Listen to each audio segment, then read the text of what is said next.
अगर आप लोग इन फ्यूचर किसी भी एयरलाइंस की सस्ती टिकट लेना चाहते हैं तो हमारे वेबसाइट त्रिमूर्तिtravel.com पर विजिट करें।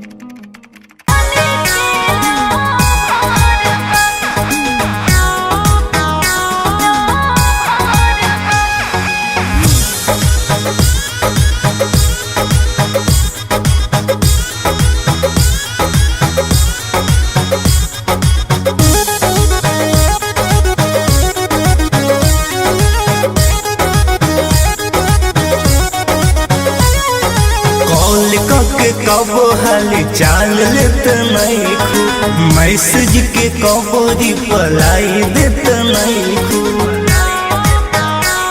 अरे बोला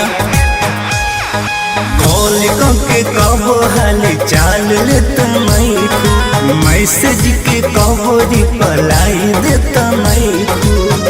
मिल के बहमान कब आवे के नई हारवा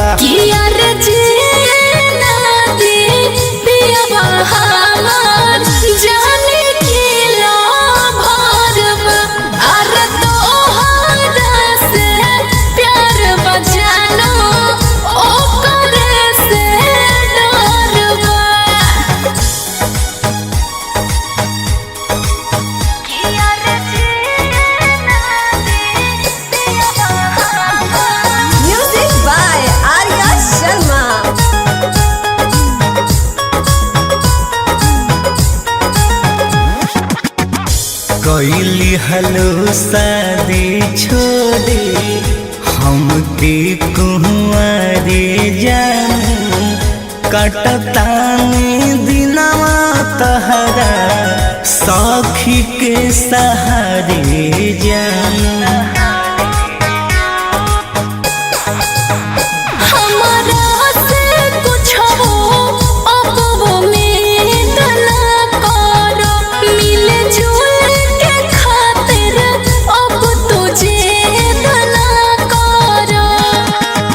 घुसी जाई हाया के तहरा बगले में घर बा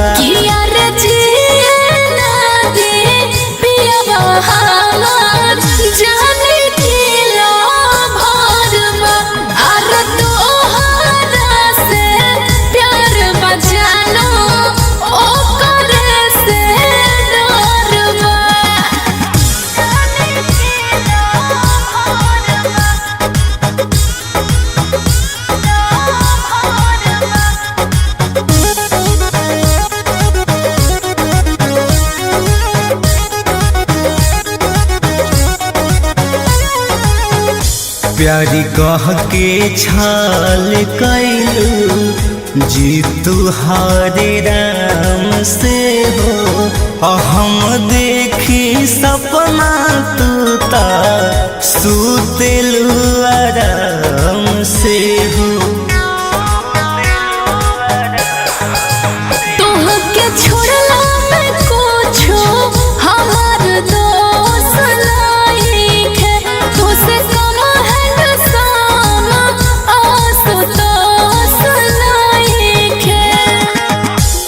You